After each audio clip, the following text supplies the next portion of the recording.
So I tried to make this video before. I was just going over my thoughts based on this draft that I wrote about YG's new song Tiffany, where he talks about the violence against trans women.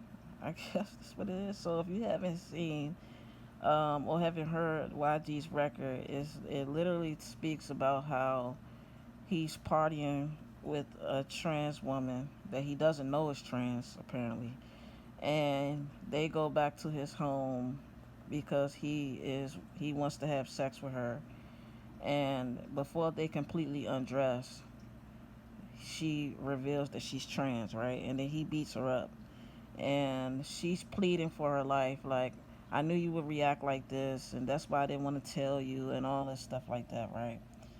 And so when I was writing about this, I was reading comments online about, what people thought about the song, and it kind of made me not even want to put out what I thought. Um, but because I was seeing a lot of trans women who were like, "That's not how it goes." Usually, they reveal that they are trans long before the sex even happens, right? Long before that even gets to a point where they're about to take off their clothes.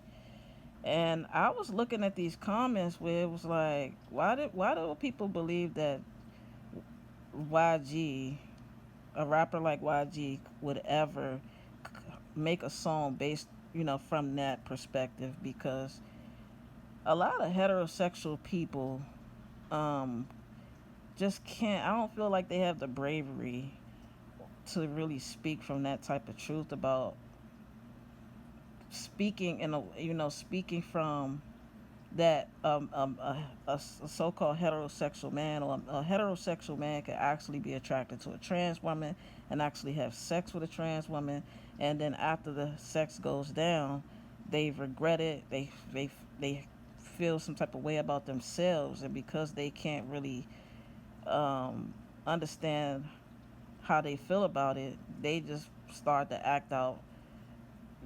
They start to do like they do the trans panic thing that I was reading somewhat about, and that made me think about this piece that I had to read in Queer Theory,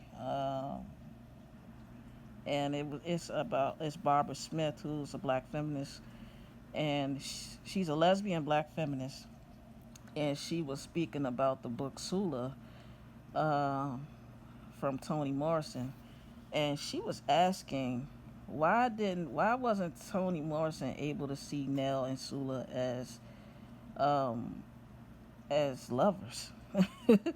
And when I first read this, when I was taking Queer Theory, like, even though I'm a lesbian, I could have conservative thoughts as well. Like, why are you pushing an agenda? I think I had that thought. Like, you don't have to push lesbianism, or everybody's not gay.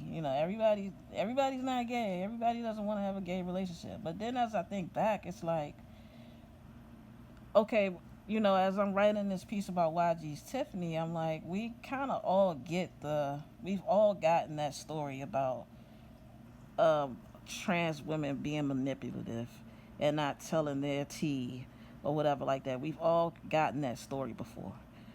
Why can't we get an honest story of a man who is straight, or who performs straight, actually liking a trans woman, getting to the point where he wants to have sex, she reveals that she's trans, and he still does it, and after he does it, he's like, I'm upset that I liked it. I'm upset that I like this. I'm upset that I like this person. And I can't come to grips with the fact that I might like a woman who has a penis. Like, this happens. Why can't we get that story? But we can expect that story from people who can't see past heterosexuality, right? I mean, you won't. So Barbara Smith is like asking, why can't Toni Morrison see Sula and Nell as lovers? Why can't she? Well, even if you read Sula, I can see it. I could see that being a really great story of Sula and Nell actually being lovers. But a lot of the times when heterosexual people write fiction, a lot of the times they're coming from the main characters are them. You know what I mean? You know, as I start to try to write fiction, a lot of the times I even read my fiction back and I cringe because I'm like, this is me. These characters are me. These characters, every character speaks from what I believe. And so sometimes when you're a heterosexual person, I don't believe that you probably had a homosexual thought, but you can't. When you read it back, you don't really want to you don't want to come off as homosexual. Sula and Nell can be Toni Morrison, and she does not want her characters to be homosexual. She just can't see that. You could get that from a Barbara Smith because she's a lesbian.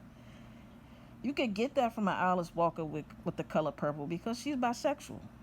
But a Toni Morrison, a Bell Hooks, these women are, in my opinion, pick me a little. They could be a little pick me ish, and so they're not. I don't feel like they weren't ever going to come from that view, that perspective as heterosexual women writing fiction. Because you know, and I got a longer thought about this as I read about women relationships, or I read about relationships period between the same sexes, and not just in a sexual way, but if you know, even when you listen to TD Jakes, you know, talk about the book of Ruth and Naomi, and how these weren't lesbian women, he makes that very clear. um or when we talk about lesbian relationships or not, or women relationships, or women in marriages that are not sexual, like in Kenya, when I read gender studies, the reader. So I have a whole longer thought about this stuff, but this is what, you know, applying somewhat like black feminist theory to YG's Tiffany, that yes, YG, your character can actually like a trans woman, but I know that you're not brave enough to speak from that speak in that way of, you need an excuse. You need an excuse for why you were attracted to this person. You needed an excuse that you were manipulated, instead of the fact that you just like this person. You like the way they look, but you just can't get past the biology. And that's just what it is.